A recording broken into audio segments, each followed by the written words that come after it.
इस साल होने वाले ब्रिक्स शिखर सम्मेलन की कमान भारत के हाथों में।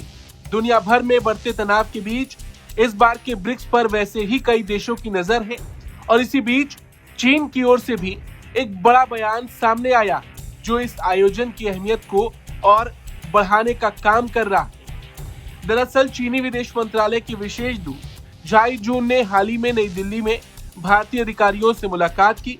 इस दौरान उन्होंने स्पष्ट किया कि चीन भारत की ब्रिक्स अध्यक्षता का सम्मान करता है और भारत की महत्वपूर्ण भूमिका की सराहना करता है। साथ ही साथ चीन ने उम्मीद जताई कि भारत के नेतृत्व में ब्रिक्स देश मिडिल ईस्ट के तनाव को कम करने और वैश्विक शांति के लिए एक मजबूत संदेश देंगे। चीन का मानना है कि भारत और चीन जैसे बड़े विकासशील देशों का साथ आना क्षेत्रीय स्थिरता के लिए गेम चेंजर साबित हो सकता है। चीनी विदेश मंत्रालय द्वारा जारी प्रेस रिलीज के मुताबिक 23 अप्रैल 2026 को मध्य पूर्व मुद्दे पर चीनी सरकार के विशेष दूत झाई जून ने नई दिल्ली में भारत के विदेश मंत्रालय की सचिव नीना मल्होत्रा से मुलाकात की। इस दौरान दोनों पक्षों ने ब्रिक्स तंत्र के तहत सहयोग को मजबूत करने पर विचारों का आदान प्रदान किया। भारत में चीन के राजदूत जू फेइहोंग भी इस बैठक में उपस्थित रहे। झाई जून ने कहा कि प्रमुख विकासशील देशों के रूप में चीन और भारत ने हमेशा प्रमुख अंतर्राष्ट्रीय और क्षेत्रीय मुद्दों पर संवाद बनाए रखा। चीन ब्रिक्स की रोटेटिंग प्रेसिडेंसी के रूप में भारत द्वारा निभाई गई महत्वपूर्ण भूमिका को महत्व देता है और उम्मीद करता है कि मध्य पूर्व पर होने वाली ये ब्रिक्स परामर्श बैठक क्षेत्रीय स्थिति पर एक मजबूत आवाज उठाएगी और क्षेत्रीय शांति व स्थिरता प्राप्त करने में रचनात्मक भूमिका भी निभाएगी। वहीं भारत की ओर से नीना मल्होत्रा ने कहा कि भारत ब्रिक्स तंत्र के भीतर चीन द्वारा निभाई जाने वाली महत्वपूर्ण भूमिका को महत्व देता है और इस तंत्र के तहत प्रासंगिक गतिविधियों की मेजबानी में भारत को चीन के समर्थन की सराहना करता है। भारत क्षेत्रीय तनाव को जल्द से जल्द कम करने के लिए चीन सहित अन्य ब्रिक्स देशों के साथ मिलकर काम करने को तैयार है। आपको बता दें, भारत 2026 में ब्रिक्स का मेजबान है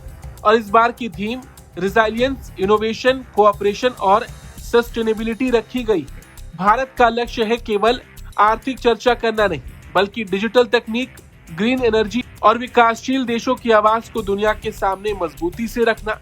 और सबसे बड़ी बात, ब्रिक्स अब सिर्फ 5 देशों का समूह नहीं रहा। 2026 तक ये 11 शक्तिशाली देशों का एक कुनबा बन चुका है। इसमें संस्थापक सदस्य ब्राजील, रूस, भारत, चीन और दक्षिण अफ्रीका है और नए सदस्य सऊदी अरब, संयुक्त अरब अमीरात, ईरान, मिस्र, इथियोपिया और इंडोनेशिया। इन देशों के पास दुनिया की बड़ी आबादी, विशाल बाजार और तेल व गैस के असीमित संसाधन। वहीं ब्रिक्स की बढ़ती ताकत अमेरिका और पश्चिम देशों के लिए चिंता का विषय बनी हुई है। इसके कुछ प्रमुख कारण हैं। पहला, डी-डॉलराइजेशन। ब्रिक्स देश अब अपनी स्थानीय मुद्राओं में व्यापार करने पर जोर दे रहे हैं और अगर डॉलर का दबदबा कम हो जाता है तो अमेरिकी अर्थव्यवस्था और उसकी वैश्विक पकड़ कमजोर हो सकती है। अमेरिका को डर है कि भारत, चीन इस मंच का इस्तेमाल अपनी ताकत को बढ़ाने के लिए कर सकते हैं। कुल मिलाकर जहां पश्चिमी देशों में पहले से ही ब्रिक्स का विरोध हो रहा है, वहीं ब्रिक्स 2026 भारत के लिए एक सुनहरा अवसर है, जहां एक ओर चीन के साथ मिलकर क्षेत्रीय शांति पर बात हो रही है, वहीं दूसरी ओर भारत को अमेरिका और रूस, चीन के बीच संतुलन बनाए रखना होगा। दुनिया अब देख रही है कि क्या ये समूह वाकई एक नया वर्ल्ड ऑर्डर लिख पाएगा। आपको क्या लगता है, कमेंट करके जरूर बताएं। Bureau report, Bharat.